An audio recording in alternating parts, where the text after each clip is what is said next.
Welcome to another episode of Budget Save and Invest. I'm joined by Niro from Hello, Investment Ross. Rise. How you doing, mate? You good? Mate, I'm well, thanks. How about you? Yeah. End of Excellent. financial year. Yes. Last few settlements today on Friday afternoon. So You can hopefully have a everything fun goes all Friday. right. Yeah. Let's get stuck straight into Let's it. do it. So I thought I'd ask you, what's a recent market move or opportunity that surprised you, and how did you sort of respond to it? I think at the moment there's a lot of negative talk about markets in Adelaide. Everyone seems to think that Adelaide is the market that should never seem to grow in value. It doesn't have the glamour of, say, the Olympics or massive population growth or whatever else. But I think the data shows that it's just a market that's kind of just going to keep chugging along, keep rising in value. People are still moving to Adelaide. There's not enough supply there. So while the mainstream media and many so-called other experts say the Adelaide market is dead, it's still rising quite significantly. Now, I guess if there has been a shift, you can't just buy in all of Adelaide. Some of the pockets that have risen really strongly that were driven by affordability in the past, they're no longer as affordable as they were. So we seem to now have a move back towards more of the established, I guess, higher quality markets in Adelaide. But I think there's still a lot of upside there in Adelaide. And for someone who's trying to get in for under $750,000 and potentially doesn't want to maybe buy in Melbourne, especially with the land tax and some of the other issues that some of the suburbs in Melbourne come with that price tag, I think Adelaide still provides a great option. So, I don't know if it's been a surprise, but it's been something that sort of, I think, surprised a lot of others. But the data clearly shows that's a market that's going to keep rising. And for that price point, like 650, 750, are you getting a freestanding house for that? In Adelaide, you are just. Right. So it's we're getting pretty close. The land sizes are probably on the smaller side, for sure. But in some of those suburbs that we'd be looking at, that's pretty typical for that area, right? I always say, you're not buying, as an investor, you're not buying what you want to live in. You want to buy what owner occupiers in that suburb, what they're looking to live in. And if they're all buying 350 square meters of land and that's the norm, then it's fine. Right. Yeah. So that's sort of the way. So yes, it is a freestanding house, 3-bedroom, but doable still. Yeah. Okay. Well, that's good. How do you assess suburbs that aren't like on the hot list? Yeah, I'm someone who actively talks about, as an investor, do not buy in investment hotspots or hot lists. It's a recipe for disaster, because often in those investor hotspots or hot lists, you're buying in markets where the majority of buyers are investors, which means that the majority of people then living in an area are tenants. And that could mean that they're there because temporarily for work. But once those infrastructure projects or whatever the projects that they're there for, once they finish, work dries up, your tenants leave, and now you are competing with all the other investors who bought there to try and get a tenant. So instead of that, I flip it. I said, don't buy in investor hotspots. I would say invest in what I call owner-occupier hotspots. So find out, where are people actually moving to actually buy houses and live, right? Because as investors, we are not the ones who create capital growth. It's owner-occupiers who create capital growth. So our job is to see, where are owner-occupiers buying, and are they the majority of buyers, and buy an investment property there, because that's going to give you capital growth. But also, if the majority of buyers are owner-occupiers, that means then that the number of available properties to rent is actually rapidly going down, which means that rental supply is getting lower, which means that you as an investor coming in, you're probably going to be buying in an area where there's more tenants looking for somewhere to live than an actual investment property, which also helps you get your property rented more quickly. So focusing on owner occupancy demand, focusing on the infrastructure that will attract more owner occupiers. So yes, jobs growth, but things like schools, parks, local aquatic centers, things that young families would want to look for to put down roots and raise their children in. That's what I'm looking for as an investor, to really give me safe in investments. But what I find is that by focusing on those sort of safety first investments, they're the ones that over a 5 to 10 year period outperform almost anywhere else. Yeah, that's good to know. It's funny you mentioned schools because it's something that I'm going through at the moment. Okay. So my eldest goes to school in January. Yeah. Okay. Oh wow, big day, big day, big start, huh? Yeah. But you'd be before kids. Yes. I didn't think that was important. No, of course not. Now I'm getting close to it. I'm like, oh, okay. Yep. So Sydney, as a good example, one of the best public schools in Balcombe Hills. Yes. Correct. Now, if you spoke to me a year or two ago and you were like, oh, buy a house in Balcombe Hills, I'd have been like, I'm not going to Balcombe Hills. Absolutely. Now I'm like, oh, Balcombe Hills is number one school-wise. Yes. And that has to have a positive impact on house prices. 100%. 100%. You know, young families, that's what they're looking for. Just exactly the change that you just mentioned, Ross. I mean, if I can share a quick story about a client, you know, when they started with me, they didn't have kids. So they were, you know, a young couple living the cafe lifestyle. So inner city apartment, loved the cafe lifestyle, no maintenance, nothing. And when they started investing and we started looking at suburbia, so suburbs where, you know, good schools and, you know, owner occupier, high owner occupancy rates, and you're looking at standard 4-bedroom homes or whatever else. The wife especially, she freaked. She kind of just lost it. She literally said, who's going to live in these things, right? Because for her perspective was 2-bedroom apartments. That's where she lived, her friends lived, her sister lived. So that's all she knew, right? And it was a real mind shift for her to look at that. You're not living in these properties. You're buying what's right for that area. Right. So again, if you're buying in an inner city suburb, for example, you need to know who's living in that area and buy appropriately if you think that's a good choice. But like you said, Russ, if you're going to buy in Balcombe Hills, yeah, you're buying what young families are looking to buy with good access to the schools and everything else. So buying the right type of property is almost as important as buying in the right suburb. Have you had a client recently where the property deal didn't stack up? And what was the reason why you pulled the pin on that property? I see at the moment a lot of people buying properties almost blindly, Ross. And what I mean by that is they simply will put in an unconditional contract. So, you know, unconditional on finance. And now if they're your clients, you know, you're stressing. But, you know, otherwise unconditional on pest and building and everything else. So they don't even know what they're buying. They're just happy to get a property because they're so sick of missing out. And I see us missing out on deals because someone's, you know, offering an unconditional contract. We'd never do that. We've always got to make every property subject to pest and building inspection. Now that means different things in different states, but you still want to make sure that you can get the condition of the property verified. We had a scenario where a client, she was from Sydney. We helped her buy a property in Brisbane. She actually flew up and checked out the property, which is very rare for a client to do that, but she decided that she wanted to look at. She loved the area. She loved the property. She wanted to move ahead immediately. And I said, we're not going to do anything until we get the pest and building inspections back. And she was totally horrified that in one of the rooms that she was actually standing in, the outside wall had termites.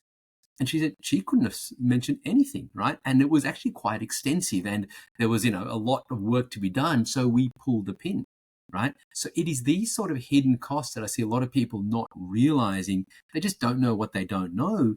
But if it goes wrong, it could cost them tens of thousands of dollars, even hundreds of thousands of dollars, right? You know, in fees and all sorts of stuff. And that's just one of countless ways I can see this go wrong because people don't know what they don't know. And 80% of the time they do get lucky. But you don't want to take the risk in being that 20% and end up, you know, having a property that's now going to cost you potentially an extra 50 grand, 100 grand. So that's why, you know, it's more the due diligence on the property, Ross, that is very important for us. And if that doesn't stack up, we are out of there. Yeah. I'm going through this now. Okay. I've literally, this property that I purchased in February is still empty.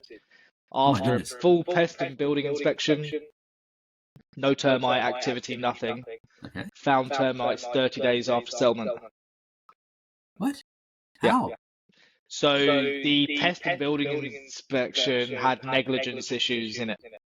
Oh my God. So we're coming up to 6 months property empty, paying the mortgage, no tenant, Can't put a tenant in until these things are fixed. Yeah. Can't fix anything until the claim goes through. Well, yeah, and yes, because if you fix it, then they won't pay the claim. So it's a Correct. lose-lose for you at this Correct. stage. Yeah, Right? yeah. I mean, like, I'm in a fortunate enough position that I can hold it, right? But if you're a first-time buyer, Yeah. single, you haven't got dual income, all of those things, very difficult position to be in, because Absolutely. I'm probably $15,000 in the hole so far. Yep. Yep. Yeah, Yep. and that's with a proper pest and building inspection. That's People, right. yeah, That's right. yeah. You know. So it can still happen, right? Yes, And it this can. is one reason why I say to people, try not to spend all of your money. Yeah. Yes, keep some in reserve. Absolutely. Yeah. You should never redline yourself to an investment. Again, I see people doing it and you can't really blame them. Prices are rising. They want to jump in. They want to get in, and they will just kind of do it without leaving anything in reserve and not realizing that, this doesn't happen all the time. And like I said, most people are okay, but it's happening to yourself. It nearly happened to a client of ours. And so, it's very important that you've got some reserves.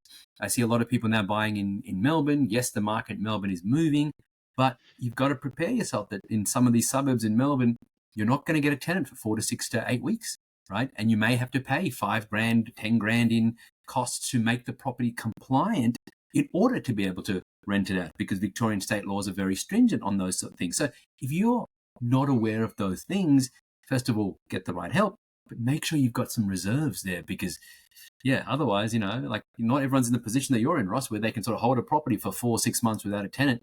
And even if they can, the stress it would cause them is just immeasurable. Yeah, yeah. I mean, the lawyer fees are best part of 10K. Then you got to pay your mortgage yourself. Yep.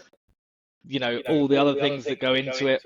Exactly. You can't just say, "Can I put the mortgage on hold while I sort this out, and I'll pay you out later on?" That's that happened during COVID time. That's about it, right? So everything is independent, and you're sort of coordinating it all. So it is very much a case of knowing what to look for is crucial. And like I said, it can still go wrong. And sometimes it just comes down to who the relationships you have here, so that you're not just going off Google and getting a building inspector. Because I mean, Ross, I can tell you, I've done properties and I've done 3 different inspections from 3 different inspectors on the one property. And when I read through the reports, you would think they've looked at 3 different properties, right? Correct. One of them tells you it's all been knocked down. Someone else tells you it's almost perfect. And then there's someone who kind of is reasonable, right? So you need to kind of know, because everyone's different, right? And like in any line of work, there's different levels of competence. And unfortunately, if you get someone's negligence, it can hurt you very much.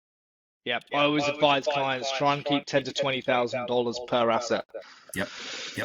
Because stuff does go sideways. It does. And I mean, as much experience as someone can bring to the table, stuff's out of control. So whether it's sitting in offset, whether it's in equity you can redraw, whatever the case is, you want to have some sort of liquid cash to make sure that you can sort something out. Yeah, and this is something that we talk about with people who are recycling debt. So they're pulling equity out to then buy another investment property or another 2 investment properties. Is when we do a funding position, try and include, if they're using a buyer's agent, the buyer's agent fees, stamp duty fees, the deposit fees, buffers left over on top. Yep.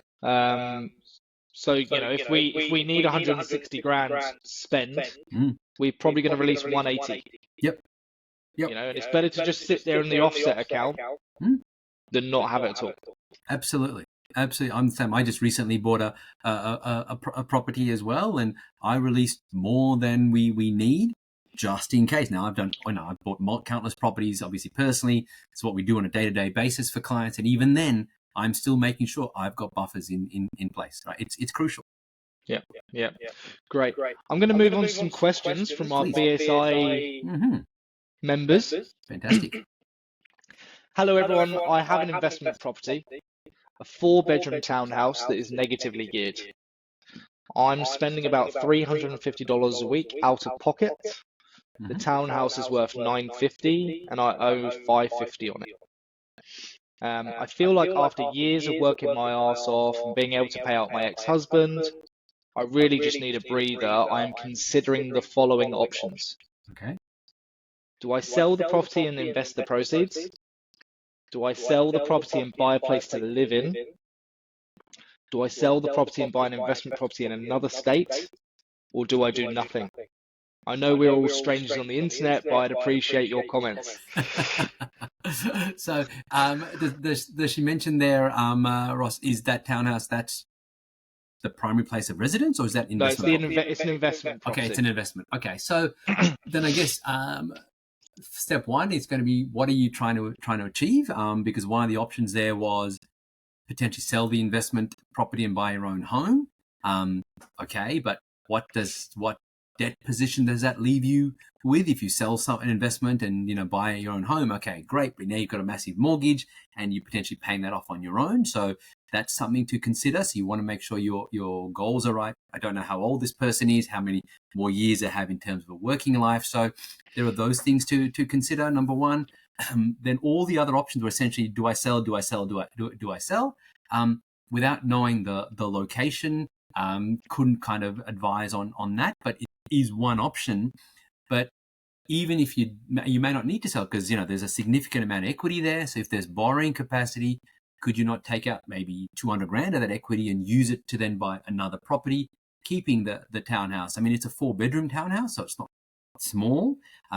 It's just more, I would need to know more about the specifics around where it is, what the location is like, what the rental demand is like, what the future capital growth prospects are like. Because if you've owned a property for so long, and I see this happen a lot, and it's the second mistake people make, they often buy a property that doesn't perform, and then after holding it for several years, they then just get frustrated and sell. And at the point at which they sell, that's when the market takes off, right?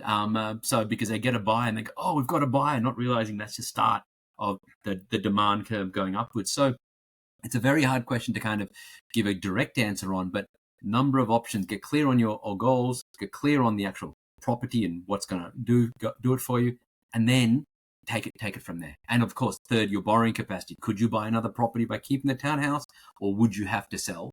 They're probably 3 questions you would want to answer before you move forwards. Yeah, and this is what we talk about, buffers. Yes. This person's clearly got equity in their property. Yeah.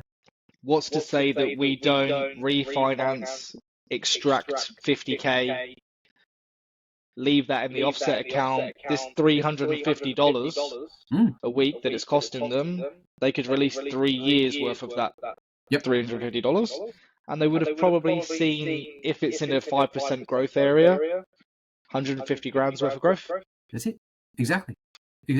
Right, and that's as simple as just holding on to the property. So multiple options here, and that's where getting the right guidance, from the right buyer's agent, your right broker like yourself, Ross, I think just makes so much sense. Otherwise, someone will say, oh, I hate townhouses, the strata costs or whatever else, don't own them. Others will say so, and everyone's just kind of giving you a personal opinion. You don't know if it's right for yourself. Yeah, correct. And look, if they wanted to expand their portfolio, they've got the opportunity to do that as well. But maybe the next one that they purchase is a higher yield, no strata costs, a freestanding house or something like that. Exactly. For the next one. But look, it might be a good one to keep. Yeah.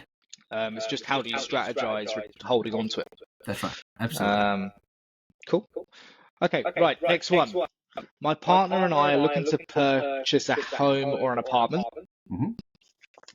We have found a place a little cheaper in price in a good location, but it definitely needs some work done. Carpets, repaint, mold in the showers, missing toilet paper holder. I don't think that's too big of a deal. No, I think we can fix that one. There's some water damage, a bit of a water leak in the bathroom sink.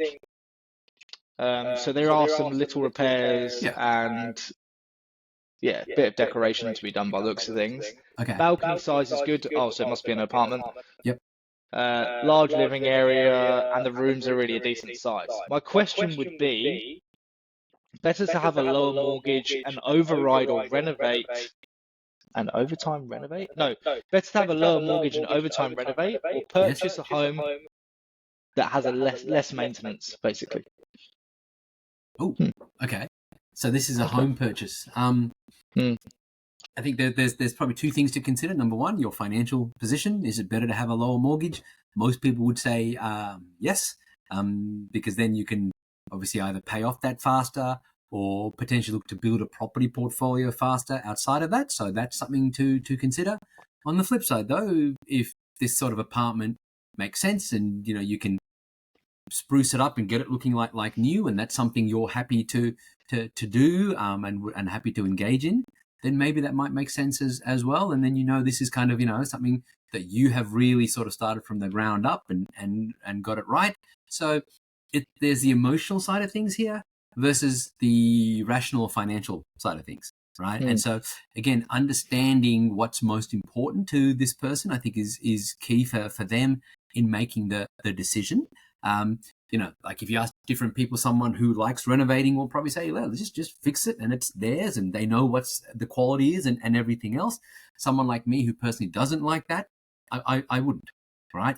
But that's just a personal preference. I think as well, you need to consider the financial implications here. How much is this going to cost you to fix? How long will it take to fix? Are you going to be paying rent while you fix the place?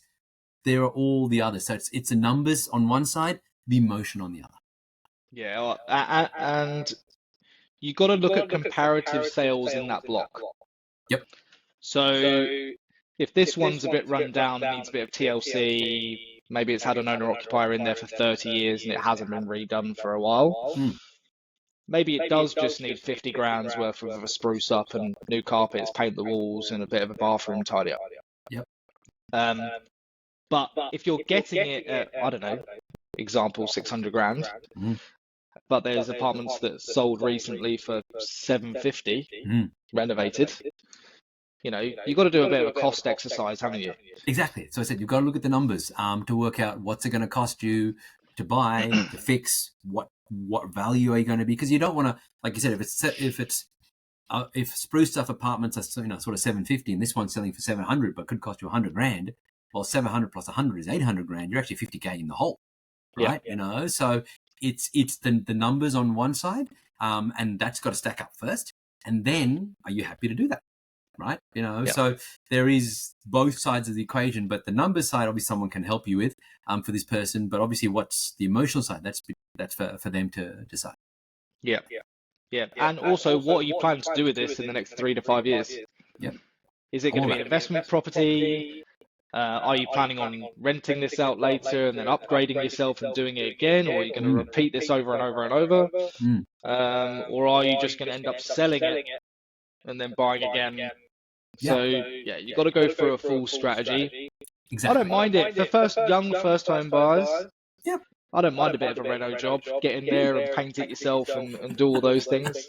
Maybe don't do the plumbing yourself. Yeah, don't do the plumbing. Yeah. But look, absolutely, Ross. I think all these things that the questions that are being asked. It comes back to getting the right strategy for what they're trying to do and their goals, right? And you and I are just kind of saying there's no real answer here, but let's give you some questions to help you, because asking the right questions, knowing what questions to ask. That's really what's going to help you get to wherever you want to get to. Yeah, exactly. You present the options. Let's go through them together. Exactly. What does it look like at the end? Which one do you feel the most comfortable with? Exactly correct. Cool. Right, it's end of financial year. Yes. We don't want people to miss out on opportunities for 25, 26. Yes. Someone is saying, what should I do about my tax?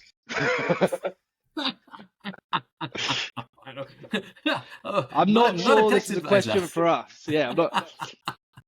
But let's talk about it. Let's assume that this person wants to grow a portfolio. Yep. We obviously, you got to put some tax through. Yes. So exactly. if you're, look, there's two things that will happen from a broker. I'm just to talk from a broker's perspective. Yeah. If you claim too much, and you're very tax efficient, the mainstream lenders might not give you enough borrowing power that you need to then go and lend more money. Yeah. But that's not to say that that's necessarily the most efficient strategy, because there is also accountant deck, low doc funding. Yep. So if you spend 24 to 25 growing your business, spending lots of money on it, building it, and you've kind of got to the end of financial year and you realize that you don't actually need to spend that much for the next 6 to 12 months. All of that's been spent. We can take our business to the next level. With the low doc funding side of things, sometimes it's better to have a really tax efficient year, because with low doc funders, you're talking with your accountant about your future projected income. Yep. So your accountant signs a letter. This is what I believe the business is going to do from now on. You sign what you're making from now on, not what you've made in the past, what you're making from now on. Sure, you're going to pay 1% higher on your interest rate, but it might be worth it. Yeah. You know, there's stepping stone funders that do it. But you know, there's always options, especially when you're running a business. Yep. For lending purposes, it's actually a lot easier than a PAYG individual. But worth talking. If you've got a buyer's agent, you've got a broker, got an accountant, you've got to be having these conversations now. Absolutely. Absolutely. And I can say that I've done everything that you just mentioned, Ross. So I bought a property a few years ago, low doc lending or accountant lending, exactly as you said. The broker, we knew what was going on. 12 months later, we were able to refinance to a major lender and bring the interest rate down. So we did that. And now I guess, with where business is, I can now use the major lenders, right? But if I hadn't done that first step, what I would have missed out on in terms of the equity growth and everything else would have been way more than whatever interest I could pay, which is, again, as an investor, you can claim it anyway. So I'm always about, you got to look at your cash flow in terms of buying the property, but doing what you can to get that property, especially where the market is right now in multiple areas, makes a lot of sense. So from a tax perspective, definitely get that right guidance around, make sure you've got the right accountant and the right broker there. But the other thing I'd say is, look, don't go and invest in property just for tax benefits, right? That is when people are going and buy all sorts of crummy investments, shall we say, that can lead to a lot of heartache down the track. Ultimately, remember that investing in property is a wealth building exercise. Sounds so basic, but people seem to forget that. It's a wealth building exercise. The tax benefits are just to help the journey along the way. Yeah, exactly. And I always say to people, negative gearing is a big hot topic in Australia. But ultimately, if your property is negatively geared, it's not making money.